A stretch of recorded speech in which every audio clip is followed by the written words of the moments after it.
S, ಇದ್ರ ಬಗ್ಗೆ ಮಾತನಾಡಲಿಕ್ಕೆ ವರ್ತೂರ್ ಸಂತೋಷ್ ಅವರು ನಮ್ಮ ದೂರವಾಣಿ ಸಂಪರ್ಕಕ್ಕೆ ಸಿಕ್ಕಿದ್ದಾರೆ. ಬಿಗ್ ಬಾಸ್ನ ಮಾಜಿ ಸ್ಪರ್ಧಿ. ಎಸ್ ಸರ್, ನಮಸ್ತೆ. ನಮಸ್ಕಾರ ಸರ್, ಈಗ ಬಿಗ್ ಬಾಸ್ ನೋಡ್ತಾ ಇದ್ದೀರಿ ಹೆಂಗೆ?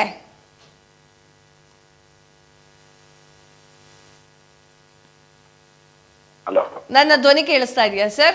ಕೇಳಿಸ್ತಾ ಇದೆ. ಓಕೆ, ಬಿಗ್ ಬಾಸ್ ನೋಡ್ತಾ ಇದ್ದೀರಾ ಸರ್? ಹೌದು, ನೋಡ್ತಾ ಇದ್ದೀನಿ. ಓಕೆ, ಯಾರು ಫೇವ್ರೇಟ್ ಸರ್ ನಿಮ್ಗೆ?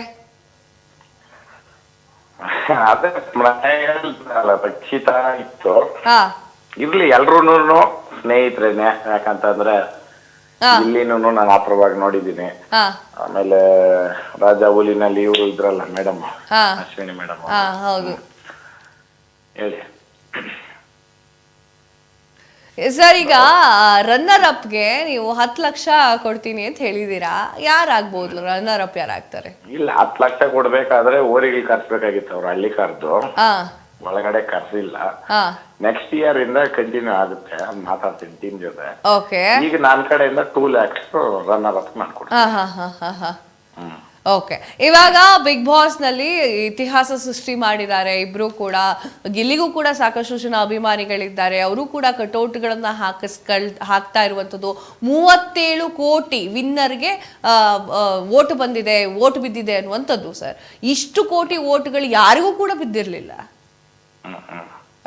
ಏನ್ ಹೇಳ್ತೀರಿ ಇದ್ರ ಬಗ್ಗೆ? ಪ್ರೀತಿ ಅಭಿಮಾನ ಅವೆಲ್ಲನೂ. ಯಾಕಂತಂದ್ರೆ ಇಡೀ ಬಿಗ್ ಬಾಸ್ ಹಿಸ್ಟ್ರಿನಲ್ಲೇನೆ ವೋಟ್ ರಿವ್ಯೂ ಮಾಡಿದಿಲ್ಲ. ನಾನಿದ್ದಾಗ, ನಾನು ಹೊರಗಡೆ ಬರ್ತೀನಿ ಅಂದಾಗ ರಿವ್ಯೂ ಮಾಡಿದ್ದು. ಆತರ ಯಾವ್ದೋ ಅವ್ರು ಇದ್ರಲ್ಲಿ ಅವ್ರವ್ರಿಗಿರೋ ಅಭಿಮಾನ ಅದು. ಇವಾಗ ಯಾಕಂತಂದ್ರೆ ಅವ್ರಿಗೆ ಆದಂತ ಫ್ಯಾನ್ ಬೇಸ್, ಅವ್ರ ನಡೆ ನುಡಿ ಅದಕ್ಕೆ ಇರ್ತಾರಲ್ವಾ, ಹಂಗೆ. ಇವಾಗ ಗಿಲ್ಲಿ ಅವ್ರಿಗೂ ಇದಾರೆ, ಅಶ್ವಿನಿ ಅವ್ರಿಗೂ ಇದಾರೆ. ನಾನು ನೋಡ್ತಾ ಇದ್ದೀನಿ ಹೊರಗಡೆ ಎಲ್ಲ ಹೆಂಗೆ ನಡೀತಾ ಇದೆ ಅಂತ. ನಾನ್ ಏನ್ ಹೇಳ್ತೀನಿ ಅಂದ್ರೆ, ಇಬ್ರು ಫ್ರೆಂಡ್ಸ್ ಏನೇನೆ, ಇಬ್ರು ಗೊತ್ತಿರೋರೆ, ಇಬ್ರು ಒಳ್ಳೆ ವೇದಿಕೆಯಿಂದ ಬಂದಿರೋರೇನೆ ಅಲ್ವಾ. ಅದಕ್ಕೆ ಯಾರು ಡಿಸರ್ವಿಂಗ್ ಇದಾರ ಅವ್ರು ಗೆಲ್ಲಿ ಅಂತ. ಯಾಕಂತಂದ್ರೆ ನಾವು ಒಬ್ರು ಪರ ಹೇಳಿದಾಗ ನಿಮ್ಗೆ ಗೊತ್ತು ಅದು ಇದಾಗುತ್ತೆ. ಡಿಸರ್ವಿಂಗ್ ಇರೋರು ಗೆಲ್ಲಿ. ಓಕೆ ಸರ್, ನೀವು ವೋಟ್ ಹಾಕಿದ್ರಾ? ಇಲ್ಲ ಮೇಡಮ್, ವೋಟ್ ಹಾಕಿಲ್ವಾ? ಸೊ ನಿಮ್ ಮನ್ಸಲ್ಲಿ ಯಾರ್ದಾರು ಇರುತ್ತಲ್ಲ, ಇವ್ರು ಗೆಲ್ಬೇಕು, ಇವ್ರು ಗೆದ್ರೆ ಚೆನ್ನಾಗಿರುತ್ತೆ ಅಂತ ಇರುತ್ತಲ್ಲ, ಹೇಳಿ. ಇಲ್ಲ, ಸ್ಟಾರ್ಟಿಂಗ್ ಡೇಸ್ ಅಲ್ಲಿ ನನಗಂತೂನು ರಕ್ಷಿತ್ ಅವ್ರು ಬಂದು ವಾಪಸ್ ಹೋಗ್ಬಿಡ್ತಾರೆ ಗೊತ್ತಾ. ಹೌದು, ಯಾಕೆ ಈ ತರ ಮಾಡಿದ್ರು ಆ ಹುಡುಗಿಗೆ ಅಂತ ಒಂದು ಇದಿತ್ತು. ಆಮೇಲೆ ಸ್ಟಾರ್ಟಿಂಗ್ ಡೇಸ್ ಅಲ್ಲಿ ಆಟ ಆಡ್ಕೊಂಡಿದ್ದ ರೀತಿ ಇರ್ಬೋದು ಆ ಹುಡುಗಿ. ನಾನು ಒಂದ್ಸಲಿ ಸ್ಟೇಟ್ಮೆಂಟ್ ಕೊಟ್ಟಿದ್ದೆ, ಗೆಲ್ಲಲಿ ಬಿಡ್ರಿ ಅವ್ರೆ ಅಂತ. ಬಟ್ ಇವಾಗ ಅವರು ರೇಸಲ್ಲಿ ಇವಾಗ ಇವ್ರು ಇಬ್ರದ್ದೇ ಇರೋದು.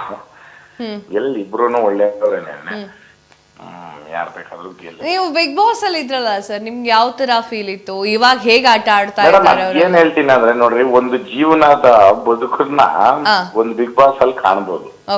ಯಾಕಂತಂದ್ರೆ ನೋಡ್ರಿ, ಅಲ್ಲಿ ಹೊರಗಡೆಯಿಂದ ಬಂದು ಯಾರು ನಮ್ಮನ್ನ ನಾಮಿನೇಟ್ ಮಾಡಲ್ಲ.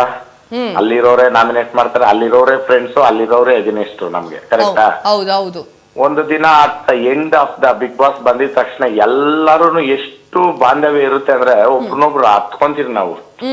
ಇದು ಮುಗೀತಲ್ಲ, ನಾವ್ ಹೋಗ್ತಾ ಇದೀರಲ್ಲ ಅಂತ. ಅಷ್ಟು ಅಟ್ಯಾಚ್ಮೆಂಟ್ ಅಲ್ಲಿ ಆಗುತ್ತೆ. ನಾನೇನ್ ಹೇಳ್ತೀನಿ ಅಂದ್ರೆ, ಒಂದ್ ಬಿಗ್ ಬಾಸ್ ಮನೆಯಲ್ಲಿ ಇಬ್ರು ಎನಿಮಿಗಳನ್ನ ಹಾಕಿದ್ರೆ ಲಾಸ್ಟ್ ಅಲ್ಲಿ ಬರ್ಬೇಕಾದ್ರೆ ಇಬ್ರು ಸ್ನೇಹಿತರು, ಪ್ರಾಣ ಕೊಡೋ ಸ್ನೇಹಿತರಾಗ್ಬಿಡ್ತಾರೆ. ಅಷ್ಟು ಬಾಂಧವ್ಯ ಬರುತ್ತೆ ಅಲ್ಲಿ 100%. ಅದು ನೀವೇ ನೋಡ್ರಿ, ಸ್ಟಾರ್ಟಿಂಗ್ ಡೇಸ್ ಅಲ್ಲಿ ಹೆಂಗ್ ಕಚ್ಚಾಡ್ತಾ ಇದ್ರು. ಇವಾಗ ಒಬ್ರಿಗೊಬ್ರು ನಾಮಿನೇಟ್ ಮಾಡೋದಿರ್ಲಿ, ಅವ್ರ ಮಕ ನೋಡ್ಕೊಂಡ್ರೆ ಅಳ್ತಾರೆ ಅಲ್ವಾ. ಯಾಕಂದ್ರೆ ಅದೇ ಪ್ರಪಂಚ, ಅದೇ ಅಲ್ಲಿ ಇದು ಅಂತ. ಆಮೇಲೆ ಕೆಲವರು ಅದೇನೋ ಅನ್ಬೇಕೋ ಗೊತ್ತಿಲ್ಲ ನನಗೆ, ಸ್ಕ್ರಿಪ್ಟ್ ಅಂತ ಹೇಳೋದು, ಮತ್ತೆ ಅಲ್ಲಿಂದ ಬಂದು ಊಟ ಹಾಕಿಲ್ಲ ಅಂತ ಹೇಳೋದು, ಅದೆಲ್ಲ ದೇವರನ್ನೇ. ಎಲ್ಲ ಮೆಚ್ಯೂರ್ ಆಗಿರೋರೇ ಹೋಗಿರೋದು ಅಲ್ಲಿಗೆ, ಹೌದಾ? ಅದೆಲ್ಲ ಸುಳ್ಳು ಮೇಡಮ್. ಇವಾಗ ಹೆಂಗಿದೆ ಅಂತಂದ್ರೆ, ಅಭಿಮಾನಿಗಳು ಹೆಂಗ್ ರೊಚ್ಚಿಗೆದ್ದಿದ್ದಾರೆ ಅಂತಂದ್ರೆ, ಗಿಲ್ಲಿಗೆ ಹೊರ ರಾಜ್ಯದಿಂದಲೂ ಕೂಡ ಸಪೋರ್ಟ್ ಮಾಡ್ತಾ ಇದ್ದಾರೆ. ಅಶ್ವಿನಿ ಗೌಡ ಅವ್ರ ಪರವಾಗಿ ಕರವೆಯ ಕಾರ್ಯಕರ್ತರೆಲ್ಲ ನಿಂತ್ಕೊಂಡಿದ್ದಾರೆ. ಟಫ್ ಫೈಟ್ ಇದು ಮೇಡಮ್. ನಾನು ಒಂದೇ ಹೇಳೋದು, ಗೆಲುವು 2 ತರ ಐತೆ. ನಾನು ಬಿಗ್ ಬಾಸ್ ವೇದಿಕೆಯಿಂದಾನೇ ಬಂದಿರೋದು. ನಾನು ಒಂದೇ ಹೇಳೋದು, ಗೆಲುವು ಆಟಕ್ಕೋಸ್ಕರ ಆಡ್ ಗೆಲ್ಲೋದು ಬೇರೆ, ಮನ್ಸಿಂದ ಗೆಲ್ಲೋದೈತಲ್ಲ ಲೈಫ್ ಲಾಂಗ್ ಶಾಶ್ವತವಾಗಿರುತ್ತೆ. ನೋಡ್ರಿ ಇವತ್ತು ನಮ್ ಕಡೆ ಬರ್ರಿ ಆಲ್ ಕರ್ನಾಟಕ ಓಡಾಡ್ತೀನಿ, ಪ್ರೀತಿ ಅಭಿಮಾನ ಹಂಗೆ ಉಳಿಸ್ಕೊಂಡಿದೀನಿ, ಜನನು ಹಂಗೆ ಪ್ರೀತಿಸ್ತಾವ್ರೆ. ಹಂಗಿ ಉಳಿಸ್ಕೊಂಡ್ಲಿ, ನಾನು ಅದೇ ಹೇಳೋದು. ಆ ವೇದಿಕೆಯಿಂದ ಸುಮಾರು ಜನ ಬಂದೋಗಿದ್ದಾರೆ. 12ನೇ ಸೀಸನ್ ಇದು ಅಲ್ವಾ, 12 ಜನ ಇವಾಗ ಅವರು ಗೆದ್ಲಿ, ಯಾರಾದ್ರೂ ಒಬ್ರು ಗೆಲ್ಲೇಬೇಕು ಹೌದಾ. 12 ಜನ ಗೆದ್ದಿರ್ತಾರಲ್ಲ, 12 ಜನದ್ದು ಬ್ಯಾಕ್ ಗ್ರೌಂಡ್ ಅಲ್ಲಿ ಯಾಕೆ ಅದನ್ನ ಕಂಟಿನ್ಯೂ ಮಾಡ್ಕೊಂಡ್ ಬಂದಿಲ್ಲ? ಜನದ ಜೊತೆ ಸ್ಪಂದನೆ ಇಟ್ಕೊಬೇಕು. ಇವಾಗ ನೋಡ್ರಿ ಓಟ್ ಹಾಕೋರು ಎಷ್ಟು ಅವ್ರು ಇನ್ವಾಲ್ವ್ ಆಗಿ ಮಾಡ್ತಾ ಇದಾರೆ ಆದ್ರೆ ಅದನ್ನ ನಾವು ಉಳ್ಸ್ಕೊಳ್ಬೇಕು ಮೇಡಮ್. ನನಗೆ ಅಲ್ಲಿ ಗೆಲುವು ನಾನು ಅವತ್ತೇ ಹೇಳ್ದೆ, ಈ ಗೆಲುವು ನನ್ಗೆ ಶಾಶ್ವತ ಅಲ್ಲ, ಹೊರಗಡೆ ನನ್ಗೇನ್ ಜನ ಅಲ್ಲ, ಆ ಗೆಲುವು ನನ್ಗೆ ಬೇಕು ಅಂತ ನಾನು ಅದು ಉಳ್ಸ್ಕೊಂಡಿದ್ದೀನಿ. ಕರೆಕ್ಟ್ ತಾನೆ ಮೇಡಮ್? ಹೌದೌದು ಸರ್. ಈಗ ಗೆಲ್ಬೇಕು. ಹೌದು, ಈಗ ಕೊನೆಯದಾಗಿ ಹೇಳಿ, ಯಾರು ಚಂದ್ರವಂಶನ ಗೆದ್ದು ಆ ಒಂದು ಕಪ್ಪನ್ನ ಹಿಡ್ಕೊಳ್ತಾರೆ ನಿಮ್ ಪ್ರಕಾರ? ಈಗ ಮತ್ತೆ ತೇಲ್ಸ್ಬೇಡಿ ಸರ್ ನೀವು. ನಾನು ಹಂಗ ಹೇಳಕ್ ಬರಲ್ಲ. ಇಬ್ರು ಇದಾರೆ ಅಂದಾಗ ಅದಕ್ಕೆ ನಾನು ಹೇಳಿದ್ದು, ಒಬ್ರು ಗೆದ್ದು ಒಬ್ರು ಸೋತಾಗ ನಾನು ರನ್ನರ್ ಅಪ್ ಗೆ ದುಡ್ಡು ಕೊಡ್ತೀನಿ ಅಂದಿದ್ದು. ಯಾಕೆ ಅಂತಂದ್ರೆ ಇಬ್ರು ಸೇಮ್ ಇರ್ತಾರೆ, ಒಂದ್ ಕೈ ಮೇಲೆ ಹೋಗುತ್ತೆ, ಒಂದ್ ಕೈ ಕೆಳಗೆ ಇರುತ್ತೆ ಅಲ್ವಾ. ಹೌದು, ವಿನ್ನರ್ಗೆ ರನ್ನರ್ಗೆ ಇರೋದು, ಬಟ್ ಇಬ್ರು ವಿನ್ನರ್. ನನ್ನ ಪ್ರಕಾರ ಟಾಪ್ 5 ಅಲ್ಲಿ ಯಾರು ಇರ್ತಾರೋ ಅವ್ರು 5 ಜನನು ವಿನ್ನರ್ಸ್. ಹೌದಾ ಇಲ್ಲ? ಕೇವಲ ಬೆರಳೆಣಿಕೆನಷ್ಟಲ್ಲೇ ಹೋಗಿರ್ತದೆ. ಹೌದು. ಆಮೇಲೆ ಎಲ್ರು ಸೇಮ್ ಸಿಚುವೇಶನ್, ಸೇಮ್ ದಿನಗಳೇ. ಇವಾಗ ಸೆಂಟ್ರಲ್ಲಿ ಅದೇನಾದ್ರು ಬಿಡ್ತಾರ ಆತರ. ಏನ್ ಮೇಡಮ್ ಅನ್ನೋದು ಸೆಂಟ್ರಲ್ ಬರ್ತಾರಲ್ಲ ವೈಲ್ಡ್ ಕಾರ್ಡ್ ಆಫ್ ಈ ಸಲ ಅದೇನೋ ಜಾಸ್ತಿ ಮಾಡ್ಬಿಟ್ರು. ಅದೊಂದು ಈ ಸಲ ಅಲ್ವಾ, ಒಂದು ಸೆಂಟ್ರಲ್ ಎಲ್ಲ ಜನವೇನೋ ಬಂದೋಗಿದ್ದಾರೆ. ಬಟ್ ಫಸ್ಟ್ ಇಂದ ಕಡೆ ತನಕ ತಪ್ಪಲ್ಲ, ಯಾರು ಬೇಕಾದ್ರೂ ಗೆಲ್ಲಲಿ, ಡಿಸರ್ವಿಂಗ್ ಇರೋರು ಒಳ್ಳೇದಾಗ್ಲಿ. ಆಮೇಲೆ ನೀವ್ ಹೇಳ್ದಂಗೆನೆ ಅವ್ರು ಎಷ್ಟು ಪ್ರೀತಿ ಕೊಡ್ತಾವ್ರೆ ಜನ ಅಂದ್ರೆ ಅದನ್ನ ಉಳ್ಸ್ಕೊಳಕ್ಕೆ ಪ್ರಯತ್ನ ಪಡ್ಬೇಕು ಹೊರಗಡೆ ಬಂದ ಮೇಲೆನು. ನಿಮ್ ಸ್ಪೀಡ್ ನ್ಯೂಸ್ ಅವ್ರಿಗೂ ಒಳ್ಳೇದಾಗ್ಲಿ. ಸಂಕ್ರಾಂತಿ ಹಬ್ಬದ ಬಿಲೇಟೆಡ್ ವಿಶಸ್ ನಿಮ್ಗೆ. Thank you sir. ನಿಮ್ಗೂ ಕೂಡ ಸಂಕ್ರಾಂತಿ ಹಬ್ಬದ ಶುಭಾಶಯಗಳು. ಸ್ವಲ್ಪ ಲೇಟ್ ಆಯ್ತು. ಥ್ಯಾಂಕ್ ಯು ಸರ್ ನಮ್ಮ ಜೊತೆಗೆ ಮಾತನಾಡಿದ್ದಕ್ಕೆ. ಎಸ್ ವೀಕ್ಷಕರೇ, ಬಿಗ್ ಬಾಸ್ನ ಮಾಜಿ ಸ್ಪರ್ಧಿಯಾಗಿದ್ದಂತಹ ವರ್ತೂರ್ ಸಂತೋಷ್ ಅವರು ಕೂಡ ನಮ್ಮ ಜೊತೆ ಮಾತನಾಡಿದ್ರು. ಅವ್ರು ಹೇಳ್ತಾ ಇರೋದು ಫೈನಲ್ ಆಗಿ ಏನು ಅಂತಂದ್ರೆ, ಎಲ್ಲರೂ ಕೂಡ ಪ್ರೀತಿಯನ್ನ ತೋರಿಸ್ತಾ ಇದ್ದಾರೆ, ಇಬ್ಬರಿಗೂ ಕೂಡ ಪ್ರೀತಿಯನ್ನ ತೋರಿಸ್ತಾ ಇದ್ದಾರೆ, ಅಲ್ಲಿರುವಂತಹ ಎಲ್ಲರಿಗೂ ಕೂಡ ಪ್ರೀತಿಯನ್ನ ತೋರಿಸ್ತಾ ಇದ್ದಾರೆ. ಆ ಪ್ರೀತಿ ಹಾಗೆ ಮುಂದುವರಿಸ್ಕೊಂಡು ಅದನ್ನೇ ಉಳಿಸ್ಕೊಂಡು ಹೋಗ್ಬೇಕು ಅನ್ನುವಂತಹ ವಿಚಾರವನ್ನ ಹೇಳಿರುವಂಥದ್ದು. ಇನ್ನು ಬಿಗ್ ಬಾಸ್ನ ಅತಿ ಕ್ಲೋಸ್ ಫ್ರೆಂಡ್ಸ್ ಆಗಿರುವಂತಹ ಜಾನ್ವಿ ಹಾಗೂ ಅಶ್ವಿನಿ ಗೌಡ ಸಾಕಷ್ಟು ಸದ್ದನ್ನ ಮಾಡ್ತಾ ಇದ್ರು. ಈಗ ಜಾನ್ವಿ ಅವರು, ಆಂಕರ್ ಜಾನ್ವಿ ಅವರು ಅಶ್ವಿನಿ ಗೌಡ ಅವರಿಗೆ ವಿಶಸ್ ಅನ್ನ ತಿಳಿಸಿದ್ದಾರೆ. ಏನ್ ಹೇಳಿದ್ರು ನೋಡ್ಕೊಬನ್ನಿ. ನನ್ನ ಆತ್ಮೀಯ ಗೆಳತಿ ಅಶ್ವಿನಿ ಅವರು ಫಿನಾಲೆಗೆ ಬಂದಿದ್ದಾರೆ.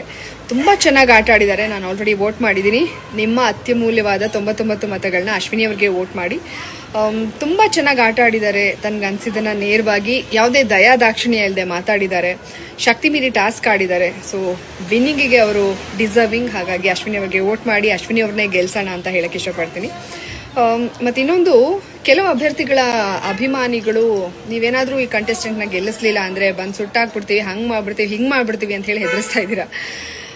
ಇದ್ಯಾವುದು ವರ್ಕ್ ಆಗಲ್ಲ. ಮತ್ತು ನೀವು ಅಭ್ಯರ್ಥಿ ಪರ ಮಾಡ್ತಾ ಇರೋದು ಅವರಿಗೆ ಪಾಸಿಟಿವ್ ಅಂತೂ ಖಂಡಿತ ಆಗಲ್ಲ. ಹೀಗೆ ಮಾಡಿದ್ರೆ ನೆಗೆಟಿವ್ ಆಗುತ್ತೆ. ಸೊ ಅದ್ರ ಬಗ್ಗೆ ಹುಷಾರಾಗಿರಿ.